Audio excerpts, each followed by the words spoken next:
Hello everyone, कैसे हैं आप सभी। उम्मीद करती हूँ आप सब लोग बहुत अच्छे होंगे। फ़िलहाल मैं भी अच्छी हूँ। लेकिन जो न्यूज़ मैं आपको देने वाली हूँ, शायद अब तक मैं आपको गुड न्यूज़ चिल्ला रही थी, गुड न्यूज़ दे रही थी, बट अफसोस की बात कि वो गुड न्यूज़ बैड न्यूज़ में बदल गई। बताते हुए मुझे बहुत बुरा लग रहा है, बट जो चीज़ें मैंने आप लोगों के साथ शेयर की कि ऐसा होने होगा, वैसा होगा, या ऐसा हुआ या वैसा हुआ, उसके बिल्कुल विपरीत हुआ। तो मेरा फ़र्ज़ बनता है कि वो सारी चीज़ें भी मैं आप लोगों के साथ शेयर करूं, क्योंकि जिस गुड न्यूज़ का हमको इंतज़ार था, आप सबको इंतज़ार था, या फिर जो हमको सामने वाले की वीडियो के माध्यम से बताया गया कि हाँ गुड न्यूज़ आने वाली है, लेकिन उसके पीछे क्या प्लान था, क्या राज था, वो किसी को नहीं पता था। सच में ये न्यूज़ ना बिल्कुल दिल को ना झंझोर के रख देने वाली है। सपना को फिर से एक बार बहुत ही तगड़ा धक्का लगा है। उसे फिर से एक बार ऐसी न्यूज़ या तो उसको पता चल गई है या फिर पता चलने वाली है, जो कि उसको झंझोर के रख देने वाली है। बात करूँगी आज के इस वीडियो में इसी टॉपिक पर कि आखिर अब सपना के साथ क्या होने वाला है, जिसका शायद उसने सोचा भी नहीं होगा। बट बोलते हैं ना कि कोई कितना भी प्लानिंग कर ले, कितनी भी साजिशें कर ले, कितना भी कुछ कर ले, दीवारों के भी कान होते हैं, तो बात उड़ते उड़ते पहुंच ही जाती है। और जहां तक मैं सपना को पता ही चल गया होगा, बट वो सोशल मीडिया पर नहीं रखना चाहती, क्योंकि हर चीज़ को यहाँ पर तोड़ मरोड़ के बहुत ही गलत तरीके से दिखाया जाता है। फिर सपना को ही देखा जाता है कि हाँ इसने वैसा किया, ये ऐसी है, ये गालीबाज है, ये वैसी है। जो उसके साथ हुआ वो किसी को नहीं दिखता, बट वो कुछ कर दे तो सबको दिख जाता है।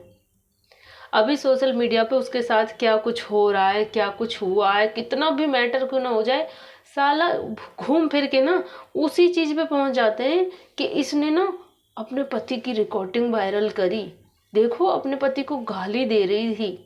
उस टॉपिक पर ही वहीं पहुंच जाते हैं, चाहे कितना भी कुछ भी इधर उधर हो जाए, चाहे उसके साथ कोई कुछ भी ना कर दे, बस ये चीज पकड़ ली, इसने अपने पति की रिकॉर्डिंग वायरल करी। जो मर गया है नहीं, इसने अपने पति को उसमें गाली दी। जो पति ने उसके साथ किया वो किसी को नहीं दिखा। जो पति उसका मुंह दबा दबा के, वो प्रेग्नेंट थी, इतना उसके साथ अत्याचार कर रहा था, इतना उसके साथ घरेलू हिंसा होता हुआ आया था। जब तक सह रही थी तो अच्छी थी, जिस दिन बहू कुछ मुंह खोलते उस दिन बुरी बन जाती है। ये कहाँ पे लिखा है कि अपने बचाव में कोई बोल नहीं सकता कुछ। अपने बचाव में इंसान को जो जो सही लगता है वो करता है।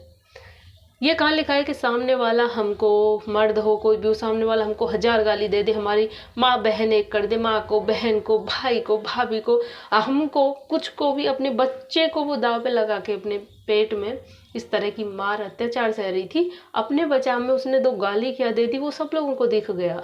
जो उसके साथ जुर्म हो रहा था वो किसी को नहीं दिखा। वही अब जो सपना को दोस्त के पति के द्वारा गाली दी गई, इस हद तक गाली दी गई कि वो रिकॉर्डिंग वायरल भी नहीं कर सकती, दिखा भी नहीं सकती। और बहुत सारी गाली ऐसी थी, गंदी गाली ऐसी थी, जो सपना ने अपने पति की भी हार्ड कर दी थी, दिखाई नहीं थी, काट दी थी।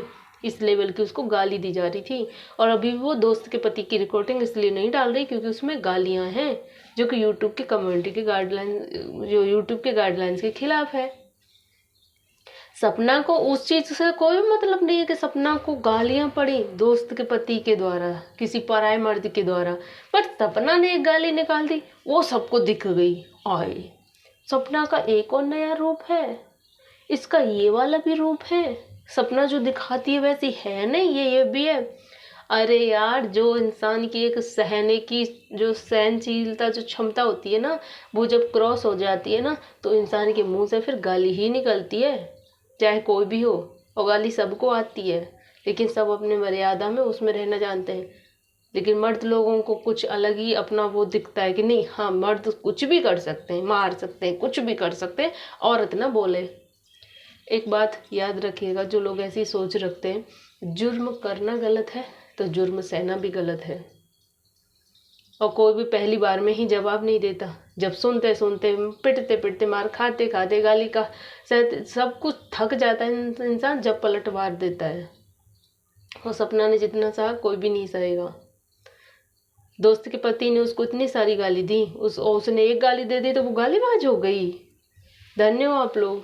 क्या कहना चाहते हैं कि मर्द ऐसी औरत पे अत्याचार करते रहे, औरत सहती रहे? और ये घटिया सोचना औरतों की ही है, किसी दूसरे की नहीं बात नहीं कर रही, औरतों की ही है ऐसी घटिया सोच। खैर, मैं किस टॉपिक पर बात कर रही थी, कहाँ पहुँच गई? सॉरी, ये बात भी थोड़ा ज़रूरी था क्लियर करना। यहाँ पे मैं बात कर रही थी बैड न्यूज़ की, कि जिस तरह से हम सबको इंतज़ार था, कि मैंने अपने वीडियो के माध्यम से भी बताया कि सपना के सास ससुर सपना से मिलने आ रहे हैं। और ये मैंने कोई अपनी मनगढ़ंत कहानी नहीं बताई थी, आप लोगों ने बहुत सारे चैनल पर देखा होगा, क्योंकि हमको उनके पड़ोसी के चैनल के माध्यम से पता चला था।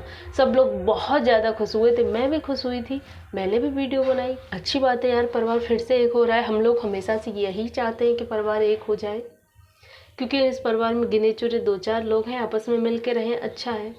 लेकिन ऐसा नहीं हुआ, वो उसको लेने नहीं पहुँचे। हम सबको इंतज़ार था कि शायद उन लोगों को एहसास हुआ होगा, लेकिन एहसास नहीं, शायद उन लोगों के कान और भर दिए गए हैं। हम लोगों को लगता था बच्चों पे दया ही हो, कि हम लोगों को लगता था कि बहू के साथ ना कुछ गलत हो रहा है, जैसे भी है उनके घर की बहू है, उनके घर की इज्जत है, इज्जत पर कीचड़ उछलता देख शायद उनको कुछ रहम आया हो, इसलिए लेने आए हैं। लेकिन हम लोग गलत थे, वो उसको लेने नहीं आए, बल्कि उसके खिलाफ कोई बहुत बड़ा साजिश किया जा रहा है, बहुत बड़ा प्लान पूरा रचा जा रहा है उसके खिलाफ। किस किस से हाथ मिलाया जा रहा है, क्या क्या कुछ किया जा रहा है, बहुत सारी चीज़ें हैं जो कि मुझे नहीं लगता कि सपना को पता नहीं लगा होगा। ज़रूर सपना तक चीज़ें पहुंची होंगी। जब चीज़ें सोशल मीडिया तक पहुंच गई, जब चीज़ें रिश्तेदारों तक पहुंच गई, जब चीज़ें फैमिली तक पहुंच गई, तो सपना तक ज़रूर पहुंची होंगी। जो अंकल आंटी हैं वो सपना के पास ना आकर वो सादाबाद आए हैं, गाँव, वहाँ जहाँ राजू भैया का एक्सीडेंट हुआ था वो वहाँ पर आए हैं। और बताया जा रहा है कि बहुत सारी चीज़ें ऐसी सामने आई हैं। मैंने उनकी जिठानी के चैनल के माध्यम से भी देखा, उन्होंने बोला कि मुझे बिल्कुल भी उम्मीद नहीं थी कि मामा जी ऐसा भी कदम उठा लेंगे, बट वो नहीं बोलना चाह रही। उनका कहना है कि ये सारी चीज़ें सपना की फैमिली की हैं, सपना खुद बताएगी, उसको खुद बताएगी वो कैसे, क्या क्या उसके खिलाफ अगली साजिश रची गई है, क्या क्या उसके खिलाफ अगला कदम रचा गया, खेला मतलब रखा गया है। इसलिए वो बहुत सारी चीज़ें हैं जो पता हैं, और वो एक फैमिली मेम्बर हैं, तो जाहिर सी बात है कि वह उन तक जो भी चीज़ें मैटर होता है उन तक ज़रूर पहुंचता है, वो भी सुन ही लेती हैं। लेकिन वो नहीं यहाँ पर रखना चाह रही, क्योंकि सपना को फिर से एक बार बहुत तगड़ा धक्का लगने वाला है। आखिर ऐसा क्या करने वाले हैं सास ससुर, ऐसा आखिर उनका क्या प्लान है? क्या सपना को जो पोतियों, जो बेटियों, जो भी घर का नाम, क्या वो सब भी ख़त्म करना चाहते हैं? क्या करना चाहते हैं और क्या क्यों कर रहे हैं? हम सब गुड न्यूज़ का वेट कर रहे थे कि फिर से सब लोग एक हो जाएंगे, लेकिन अब जिस तरह की खबर मिल रही है लगता नहीं है। खैर, हम इंतज़ार करेंगे सपना का वीडियो का, कि सपना अपने माध्यम से ये चीज़ें बताती है या नहीं बताती है। अगर उसको ज़रूरी लगेगा तो वो ज़रूर बताएगी, क्योंकि जब बात इतनी बड़ी हो जाएगी, जब बात उस और उसकी बच्चियों तक आएगी तो वो ज़रूर रखेगी, तो आप लोगों को सब पता ही चलेगा। लेकिन फिर भी बोलूँगी अंकल आंटी से, मैं कोशिश करूँगी, देखूँगी। आज मेरा मिलने जाने का प्लान है उनसे। मैंने पिछले वीडियो में बताया, आपने नहीं देखा होगा तो प्रियांशी चौधरी वाले चैनल पर जाके देख लीजिएगा। पता नहीं ये प्रियांशी पे ही जाएगा क्या, प्रियांशी पे ही डाल दूँगी, तो देख लीजिएगा। इससे पहला वीडियो मेरा, उसमें मैंने सारी बात की है। तो मैं कोशिश करूँगी अंकल आंटी से मिलने जाऊँगी तो थोड़ा सा, मैं हूँ तो नहीं उस लायक, लेकिन थोड़ा सा मैं समझाने की कोशिश करूँगी। बाकी जैसा भी होगा आप लोगों के साथ शेयर करूँगी। वीडियो अच्छा लगा तो लाइक करना, चैनल पे नहीं हो प्लीज़ चैनल को सब्सक्राइब करना। मिलते हैं ऐसी किसी नेक्स्ट वीडियो के साथ, तब तक के लिए बाय बाय।